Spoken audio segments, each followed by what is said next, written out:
സംസ്ഥാനത്ത് വീണ്ടും Nipah report ചെയ്യുകയാണ്. കോഴിക്കോട് ഫറൂഖ് സ്വദേശിയായ 43-കാരനിൽ നിപ വൈറസ്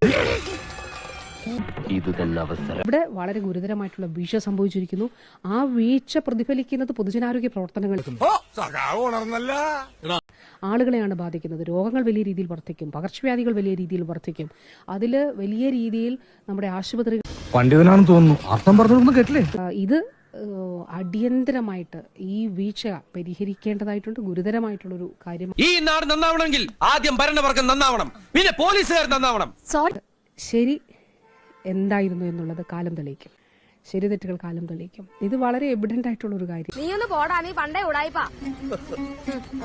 10 വർഷം നീണ്ട പിണറായി സർക്കാർ ഭരണകാലത്ത് ആരോഗ്യ മേഖല കണ്ടത് സമാനതകളില്ലാത്ത സിസ്റ്റത്തെ പഠിച്ച് ആരോഗ്യമന്ത്രി വീണ ജോർജ് കൈ കഴുകുന്നതും പതിവ് കഴിഞ്ഞു.